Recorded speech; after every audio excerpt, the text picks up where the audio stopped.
بسم الله الرحمن الرحيم الحمد لله رب العالمين والصلاة والسلام على سيدنا محمد وأهل بيته الطيبين الطاهرين اللهم صل على محمد وآل محمد. So, how did the Prophet interpret the Quran? How did the interpretation of the Quran start? When did it start? How? If we read the Quran itself, God says about the Prophet, وَنَزَّلْنَا عَلَيْكَ الْكِتَابِ, we sent down this book upon you, تِبْيَانًا لِكُلِّ شَيْءٍ, تِبْيَانًا لِكُلِّ شَيْءٍ. Tibyan means what? An explanation. An explanation for everything.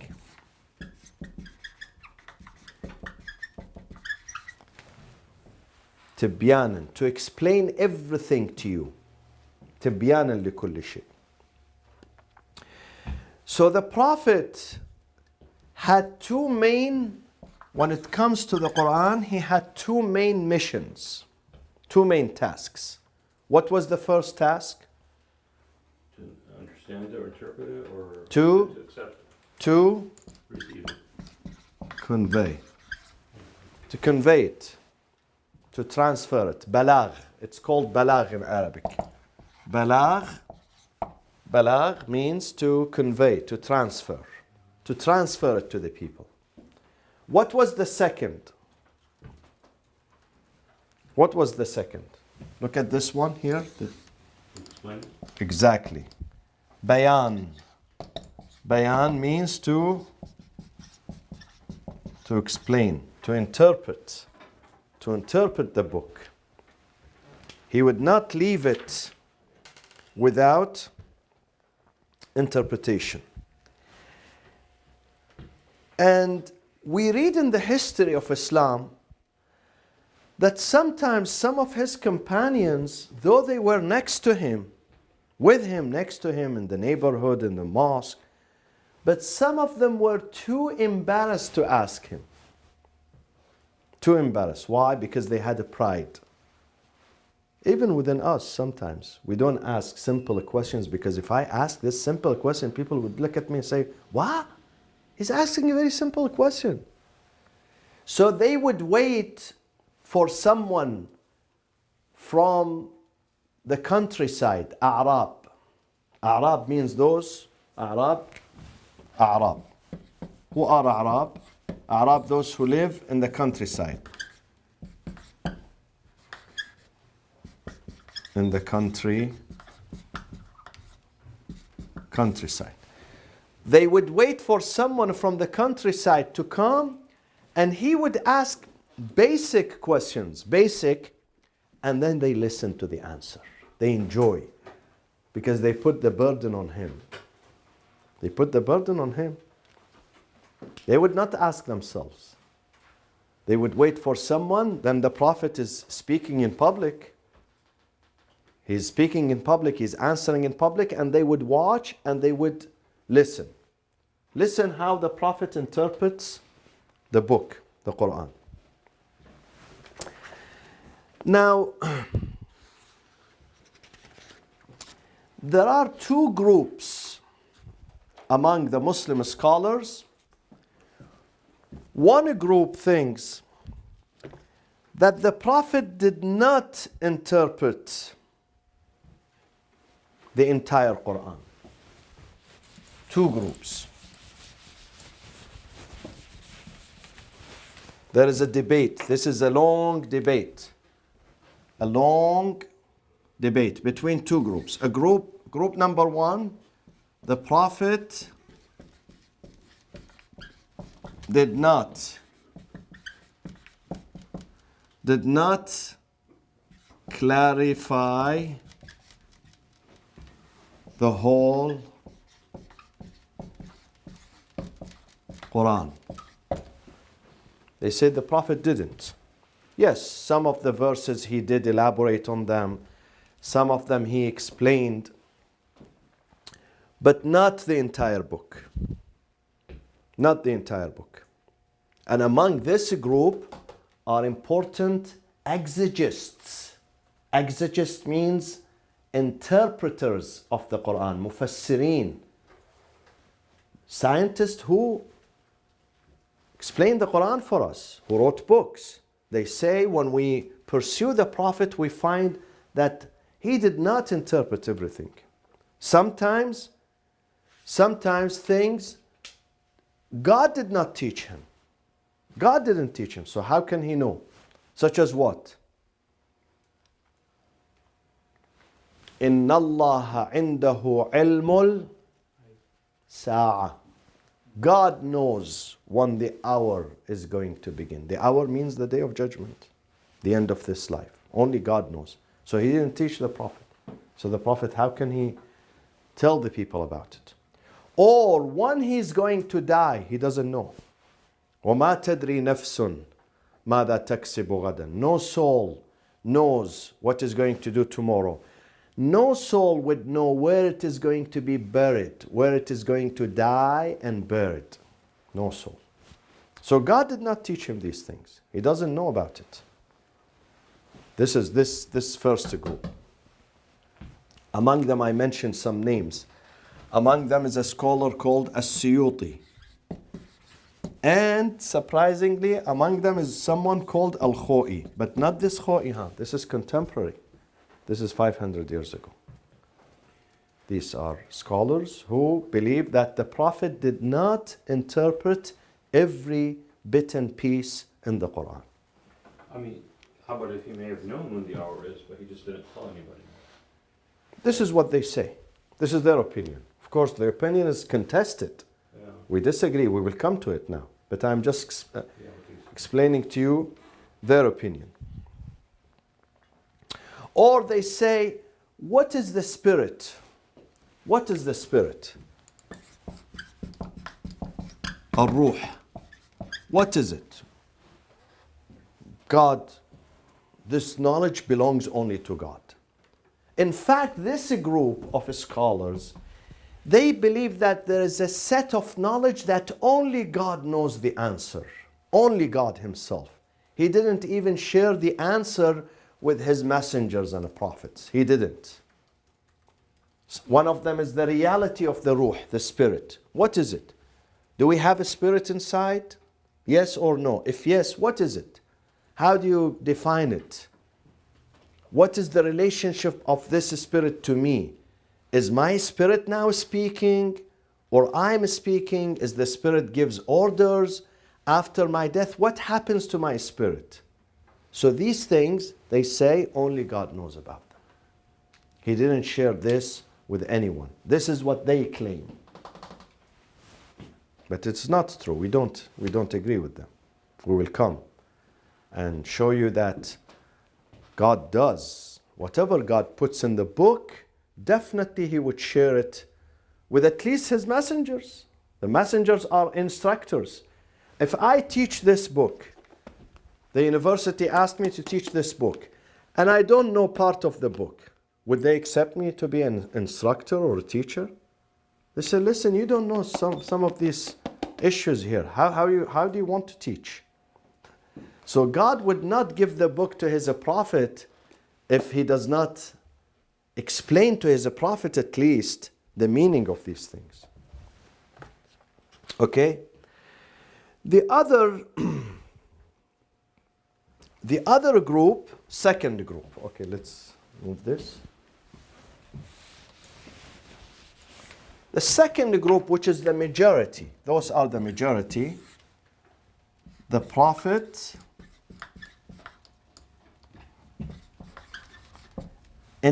explained everything in the book. Why? Because God says to him, I sent this book to you, so you explain it. Not that you hide it and you say to people, I don't know. I want you to explain everything. This book is a manual for the people. It's a blueprint, manual. People must know everything in this book. So you must tell them. You can't hide. Or you can't say, I don't know. So the Prophet explained everything in the book. And therefore the Sunnis, they say the Prophet says, ألا وإني قد أوتيت الكتاب ومثله معه. The Sunnis, they say the Prophet said, I have been given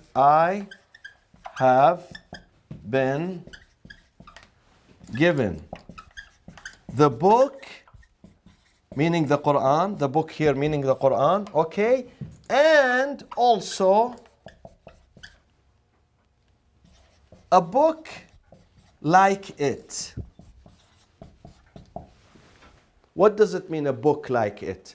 It doesn't mean an actual book, no. It means the knowledge of the book, the knowledge that explains the book, the first one. So the first one is a book, real book, which is the Quran. The second one, it's the knowledge of this book, to explain it to people, not to leave it vague. Not to leave it vague. Of course, there are some companions of the Prophet, like Umar, who believes that the Prophet died and he left behind certain concepts without explaining them. He didn't have time. But this is not true.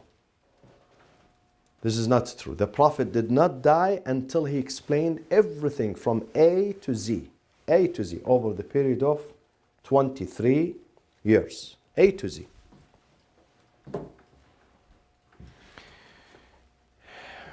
There is a hadith. Hadith is narrated by Ibn Mas'ud. Yes. Yes. If we follow the theory of two, if we fall under the group of two, so if someone at the time were to ask the Prophet, when is the day of judgment, how would he respond? No. He would not tell you. Actually, a person asked the Prophet this question. He said to him, Mata yawmul qiyamah, ya Rasulallah. When we say the Prophet explained everything, it means everything that is explainable. Everything that he should answer. Not things that God would not share it. He might share it with the Prophet, but not with the people. So maybe the Prophet he knows, but he's not allowed by the order, by the commands of God, he's not allowed to share it with people. So the Prophet said to this man who asked him, when is the hour? متى تقوم الساعة? He said to the Prophet, he came, he said, Ya Rasulallah, O the Messenger of God, when does the hour begin? The Prophet asked him, وَمَا أَعْدَدْتَ لَهَا? What did you prepare for it? Imagine I say tomorrow, are you prepared? Why do you want to know when? The most important thing, whether you are prepared or not. This is what is important. وَمَا أَعْدَدْتَ لَهَا? What did you prepare for it? Okay? Ibn Mas'ud, of course, Ibn Mas'ud, one of the iconic figures. Ibn Mas'ud. Ibn Mas'ud, this is not Ibn Saud, Ibn Saud in Saudi Arabia. This is Mas'ud. 3 people were iconic figure in interpreting the Quran. 3. First one, Imam Ali. Imam Ali. Second, Ibn Mas'ud. Third, who's the third? Ibn Abbas. Those were really iconic figures in the tafsir, in the field of interpretation of the Quran. Ibn Mas'ud says, whenever 10 verses arrives upon the Prophet would teach these 10 verses first. He would teach them how to pronounce it, how to read it, and he will teach them also the meaning of it. He would not go to the next 10 unless he's done with the first 10. So once they learn these first 10, then he goes to the next 10. What does that tell you? tells you that the Prophet was keen on teaching the meanings of the Quran. And of course, we have books that are written exclusively about the interpretation of the Prophet, not everything about his sayings, no. Only his sayings, his sunnah, about the interpretation of the Quran, how he interprets this verse, this concept, that concept. There are books written. His hadith only in this field, in the field of what? Interpretation of the Quran, the tafsir of the Quran. We have books written in that. And of course, in the Shia tradition, we have more because we have our Imams, Imam al-Baqir, Imam al-Sadiq, who narrate from their grandfather, from the Prophet. So that their hadith, their narration is linked to the Prophet. They say, this is how the Prophet interpreted this verse in the Quran. And we have plenty. When it comes to the school of Ahlul Bayt, the Shia tradition, we have a plenty.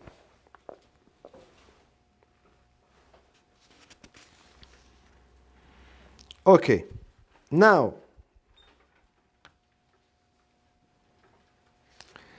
some people ask, where can I find the Shia way of the interpretation of the Quran? What exactly Ahlul Bayt said, the Imams of the family of the Prophet said. There is a book, special book in tafsir, if you can find it. Of course, it's available online. You can find it. It's Al-Burhan fi Tafsir al-Quran. This is an exclusively Shia book. Al-Burhan. Al-Burhan fi Tafsir al-Quran, and the author is Sayyid Hashim al-Bahrani. Burhan, Al-Burhan. Al-Burhan. And the author is Bahrani. So, if you can get hold of this book, his interpretation of the Quran depends solely on the Imams of Ahlul Bayt. Imam al-Baqir, Imam al-Sadiq, and other Imams, Imam al-Rida.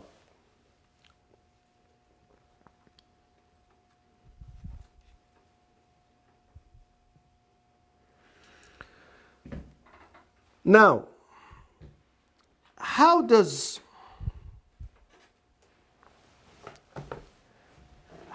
the Prophet explain the Quran? Where? What do we call it? The Prophet, how does he explain the Quran? Sunnah, exactly. The Prophet explains the Quran in the Sunnah. Can we find examples of how did he explain the Quran in his Sunnah? Number one, the Quran, when it comes to certain terms, he speaks in general. He does not go into details, such as religious obligations. Aqimu as-salat, establish prayers. Aqimu as-salat, establish prayers. How do we establish prayers? Where does it say in the Quran? Nowhere. Does it say morning prayers? Dhuhr, noon, afternoon, night. How do you establish it? Doesn't say. Just say establish. Aqimu as-salat. What is after aqimu as-salat? Atu az-zakat, and give alms. How do we know how much we give alms? What is the percentage? What things, what type of goods that we should give part of it as a charity? What is it? These are not explained. These are only headlines. Or Hajj, وَلِلَّهِ عَلَى النَّاسِ حَجُّ الْبَيْتِ. God wants people to go to His house. How do we go? Where is it? Yes, there are few sentences that when you finish with Arafat, go to Muzdalifah. But how long I stay in Arafat? How long I stay in Muzdalifah? How long I stay in Mina? How many times I circumambulate? Number 7 is not mentioned in the Quran. Okay? It's only headlines, briefly. The details of Salat, of Zakat, of Hajj, pilgrimage, are found where? Found in the Hadith, the Sunnah of the Prophet. So this is one way of explaining the Quran. The other way, things related to our daily life. Let's say we were speaking earlier about divorce. Divorce. Inshallah, it doesn't happen just on the board. We put it on the board. We don't practice it. If Dr. Ali was asking earlier that if a man and women, they get divorced, women, in this case, the wife has to wait for 3 months. Where is this? This is mentioned in the Quran. It's mentioned, وَالْمُطَلَّقَاتُ يَتَرَبَّصْنَ بِأَنفُسِهِنَّ ثَلَاثَةَ قُرُوءٍ. It's in chapter 2, verse 228, Surah Al-Baqarah. وَالْمُطَلَّقَاتُ, those divorcee women, يَتَرَبَّصْنَ, they wait. They wait before they remarry. They wait 3 periods. قُرُوء. قُرُوء in Arabic is periods. And the singular is قُرْء. قُرْء. قُرْء. Okay? This means period. A period. So they have to wait for 3 periods. Okay. The sunnah comes, this is this is general. This is general, okay? The Quran says wait, the waiting period is 3 months. Now, does this apply? Does this apply to all women? I am asking you, Myra. Well, some can't have a period. Hmm? Well, if you can't have a period. If they can't, menopause, they wait 3 months. 3 real months. Okay? Now, if they are during the age of period, you mean they don't have it because of some sickness? Yeah, in general. But if they reach the age of menopause, they don't have. Yeah. They don't have waiting period. Yeah, If they reach the age, let's say the age of, 50, 55, whatever. I don't know exactly. So if they are in the age of menopause, they have no waiting period. But if they are less than that, they're supposed to have period and they don't have because of some, whatever. Okay, yeah. Then they have to wait 3 months. 3 months. Oh. So this is the general rule, is that they wait 3 months. But the sunnah comes, the sunnah, we have general. General. And what is the opposite of khas, special or private. The sunnah comes and speaks about the special cases. The special cases is exactly like the example that you gave. Someone, she is 30 years old, 40 years old, still she has not reached the age of menopause, but she doesn't have period. So she has to wait 3 months. Or another example where the sunnah explains it. It's not found in the Quran. It's in the sunnah. Again, what is it? Use your brain and your knowledge of the Islamic law. If it's not in the Sunnah? No, It is in the Sunnah. it is in the Sunnah, but not in the Quran. But it does not, the 3 months does not apply to her when she gets divorced. I'm sorry, I don't get the question.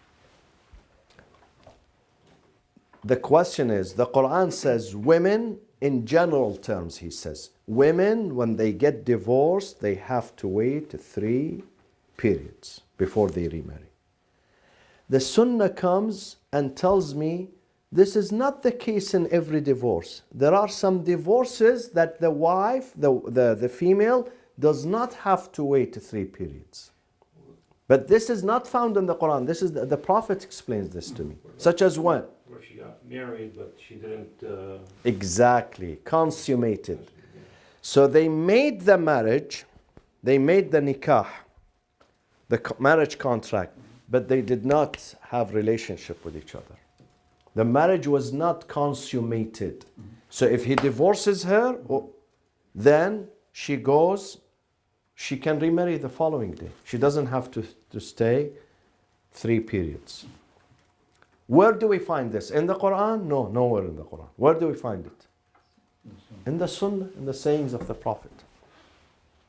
So the Prophet explains the Quran. Sometimes the Quran speaks general terms. He does not specify certain cases. The Prophet comes and he specifies these certain cases. Sometimes the Quran speaks in absolute term, but then the Prophet brings some exceptions. Sometimes the Quran, look at me, sometimes the Quran speaks a sentence in an absolute term. So you think that this one applies to each and every one. But then the Prophet says, no, there are exceptions. Certain cases are exempted from this. What is it? The ayah in the Quran that speaks about murdering an innocent person. This is in Surah An-Nisa 493. When you go home, check it out.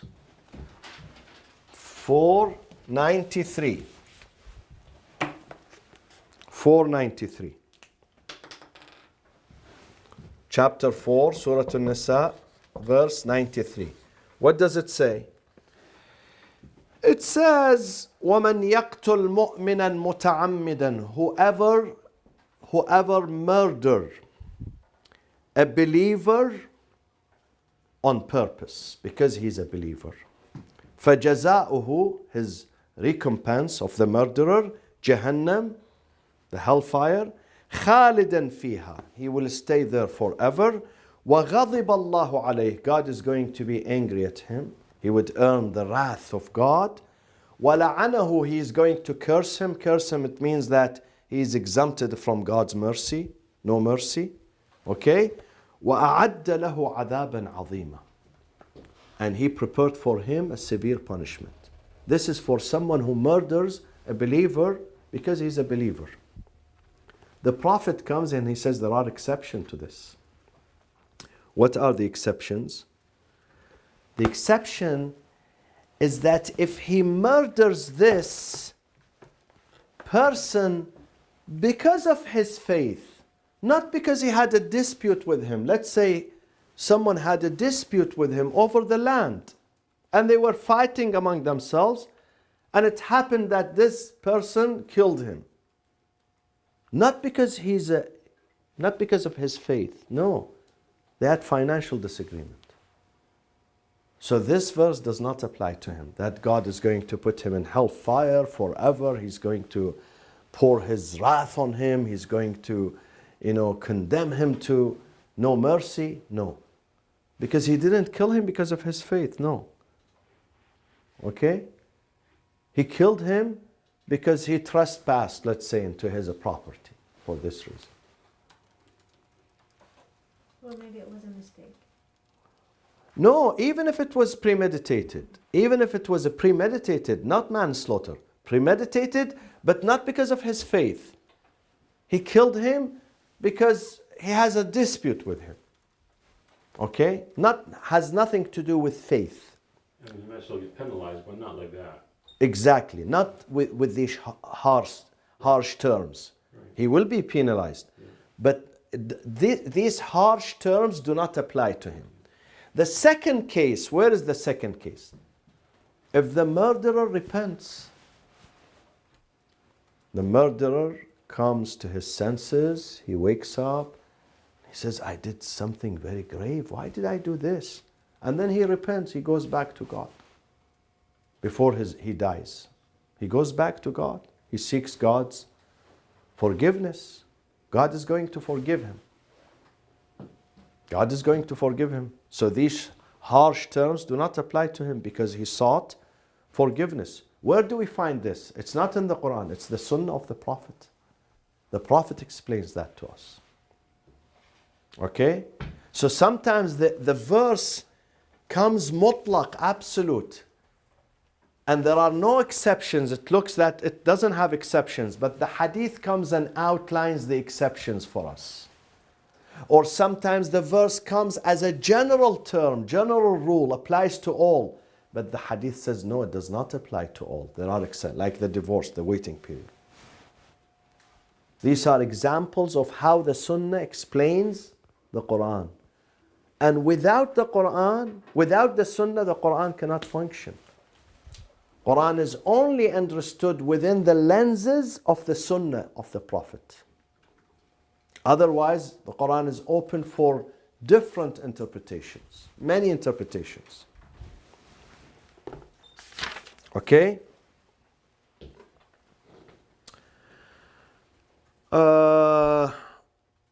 In the Quran also, the Quran speaks about capital punishment, 538. In 5, check it out at home. 538 speaks about cutting the hands of the thief. وَالسَّارِقُ وَالسَّارِقَ فَاقْطَعُوا أَيْدِيَهُمَا. Cut off their hands. But how do we know where? How do we cut off the hands? We explained this a while ago. The Sunnah comes and teaches me.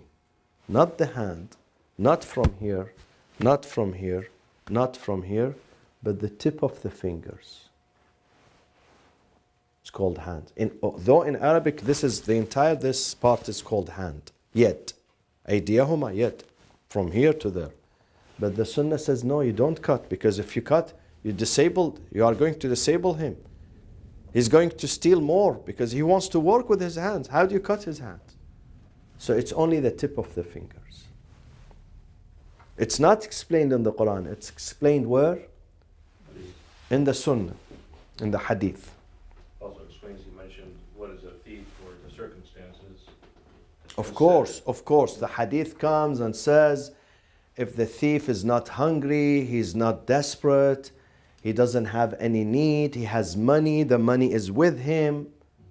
Sometimes he has the money, but he has no access to the money. The money is in the bank account. Okay? The money is in another country. But he has the money, the cash money with him. And the goods are there. And he has the freedom to use his money to purchase.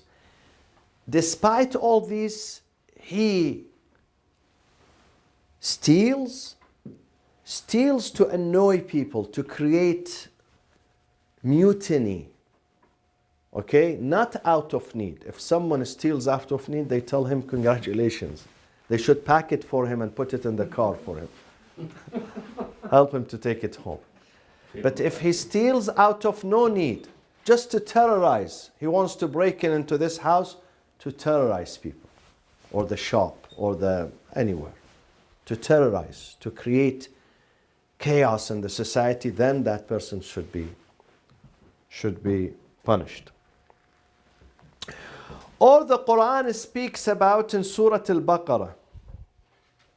And by the way, this is a very long, in Surah Al-Baqarah, chapter 4, 12. Sorry. Nisa 4. Nisa 4, thank you, Dr. Amit. Nisa 4, 12. 4:12. Check it out. 4:12 speaks about wasiyah. Wasiyah, the will that we have to leave behind before death. Quran says when someone leaves a will behind, then you have to execute that will. If you are the executor. But then the hadith comes, Quran says, if he leaves things behind, things, Okay? The hadith comes and says, listen, before you distribute the wealth, his estate to the heirs, if he has the right to make 1/3 of his wealth, he can give it to whomever he wants, the deceased, to whomever he wants. But this is not found in the Quran. The 1/3 is not in the Quran, it's in the hadith. Because the hadith explains the Quran. So the concept of 1/3, you can give it to whomever after your death, is not found in the Quran. This is a hadith. This is based on a hadith. Thuluth. It's called a thuluth. A thuluth means 1/3. A person has the right, before he dies, to allocate 1/3 of his estate to whomever he wants. Sometimes not a family, not a relative, a friend, institution, charity, mosque, orphanage, hospital, library, school, whatever. You have the right to give 1/3 of your estate. The other 2/3 are distributed according to the Islamic law. Okay? Now,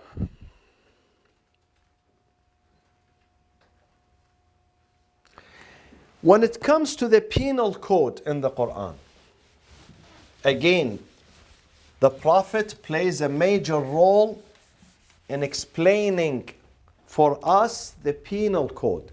The penal code in the Quran is mentioned vaguely, only headlines, does not have details. But the Prophet, the Sunnah comes to explain that. How is that? The Quran speaks about if someone murders someone else, then what is the punishment? Someone murders, qatl, kills someone else. It's intentional, you do the same. Exactly. These things, intentional or non-intentional, are not mentioned in the Quran. The Quran says you have the right to retaliate. Not yourself. Has to go through the court, of course.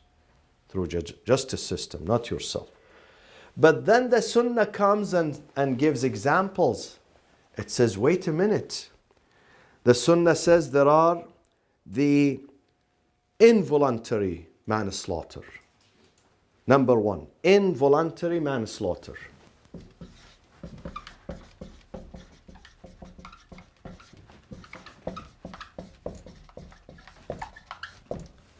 This is involuntary manslaughter. Okay? And there is the second one, manslaughter. And the third one,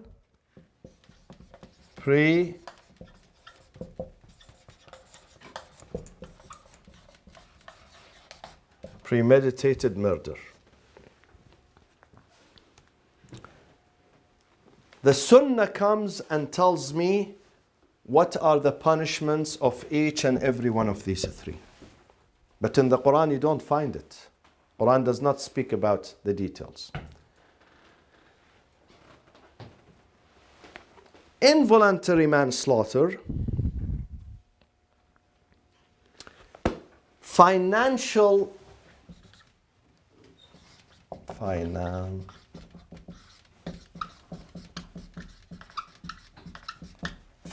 settlement. What do we call it in the Arabic, in the Islamic term? Financial, Ahsanti, diya.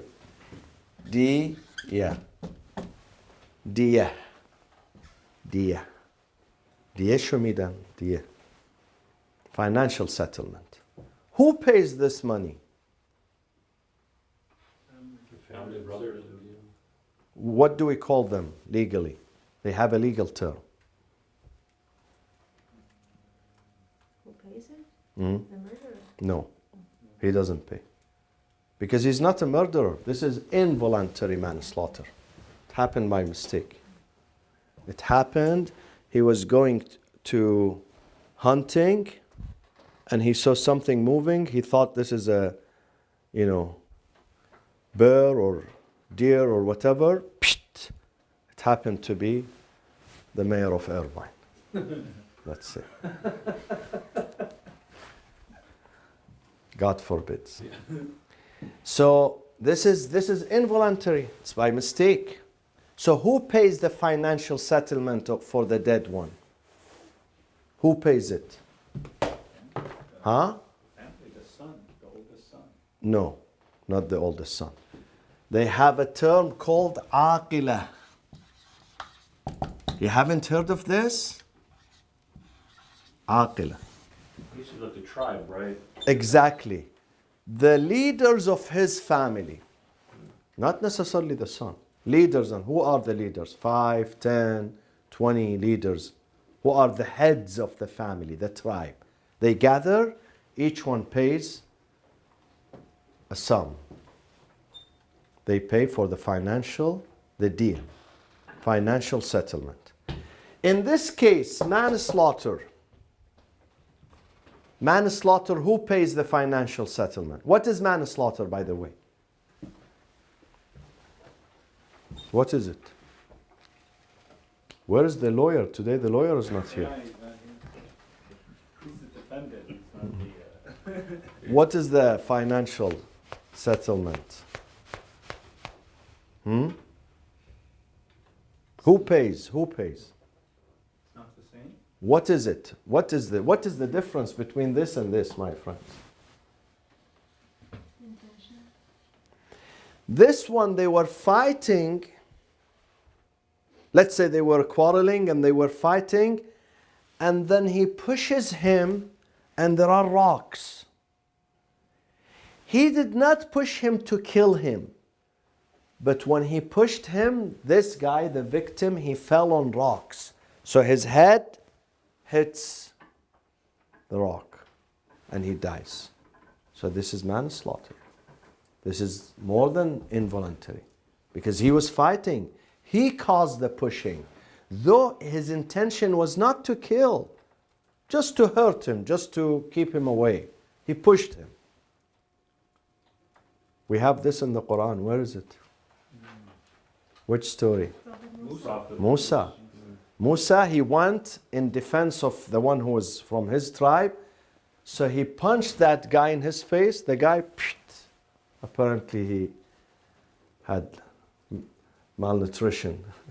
He didn't eat well. فَوَكَزَهُ مُوسَى فَقَضَى عَلَيْهِ. Manslaughter. He didn't want to kill him.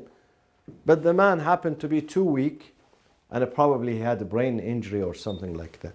So he died. This is manslaughter. So who pays the financial settlement? Those people here? Huh? No. In this case, not those people. The person himself who committed this. What is the third one? Premeditated.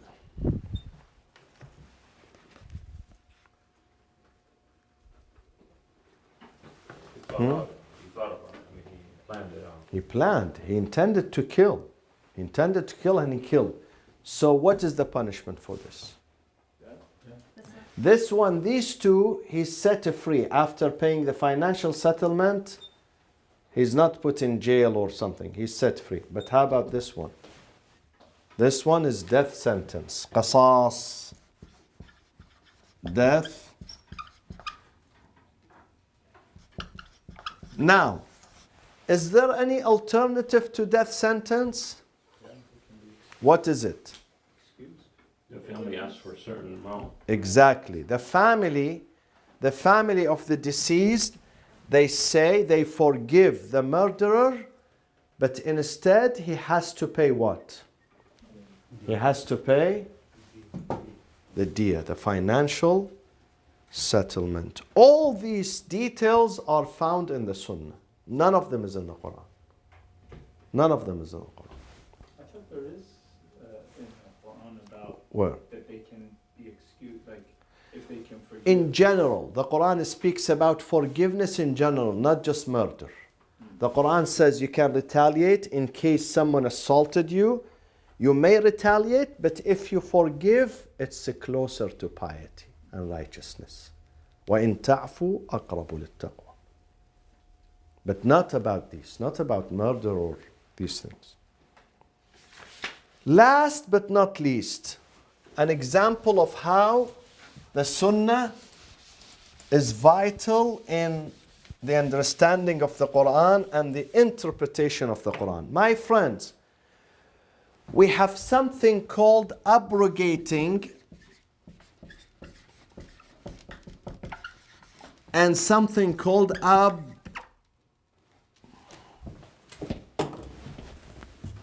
abrogating. Sorry, this is, the R is here, not abrogated. Abrogating is nasikh and abrogating is mansukh. Nasikh and mansukh. It means simply that there are verses in the Quran that came during the time of the Prophet and it carried some rulings, but later on, during the time of the Prophet, they were abrogated. They were cancelled. So though they are found in the Quran, they did not remove them from the Quran, but they are inactive. They are not activated. They expired. Expired means mansukh. Some people say 100, some people say 133, and there are books written, An-Nasikh wal-Mansukh, the abrogating and the abrogated. They put all of them, Nasikh and Mansukh. For some reasons, God wanted this verse to act for 1 year, 2 years, temporarily, not permanently. And then He would remove it. He would remove it, but they stay in the Quran. They stay in the Quran. Who explains who's who? It's the Prophet. The Prophet says, listen, this one is abrogated. That's it. Because this is the abrogating, the one that came and cancelled it. An example of that.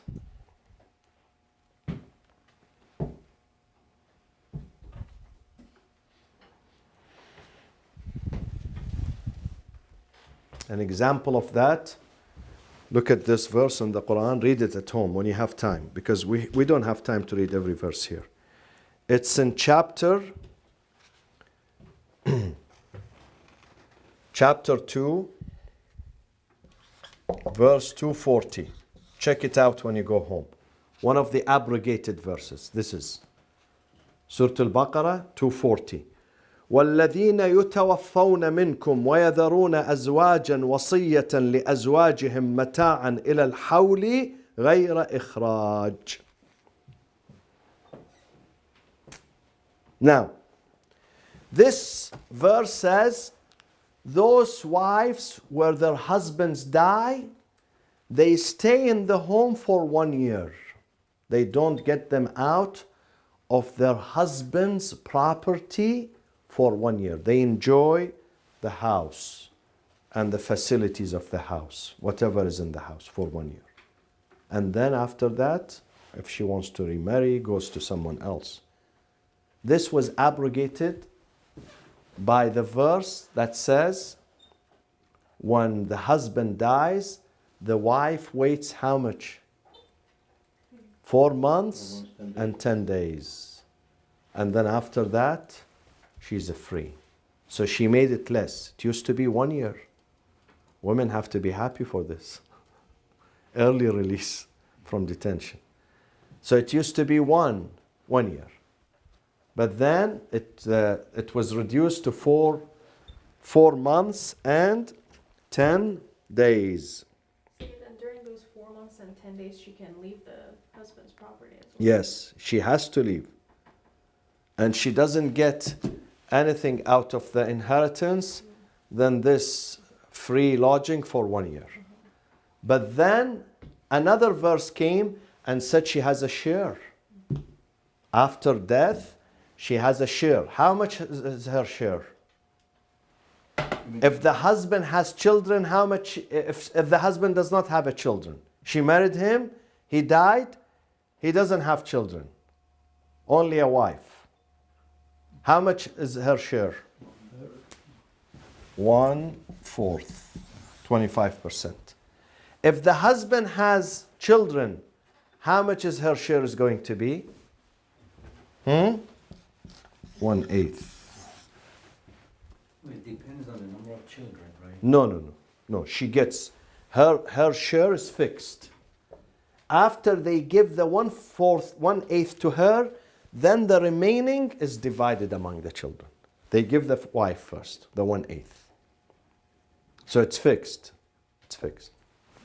Okay? Because after they take the 1/3 out, that he might have. If he had written in his will that 1/3, they take the 1/3. If he has some financial loans, they have to settle that. Dain means loans. They have to give it back. Whatever money is left after they give the loans back, after all the settlements, after they spend on his burial, the grave burial, whatever, the money which is left, they give 1/8 to her, and then the rest to the children, divided among the children. So these things are found in the Sunnah. The details of these things are found in the Sunnah, and some of them came like the first one. This one says she stays in the house and she enjoys the furniture of the house for 1 year. After 1 year, she gets nothing. But then the abrogating came and said no. She waits 4 months and 10 days, and then if they have no children, she gets 1/4.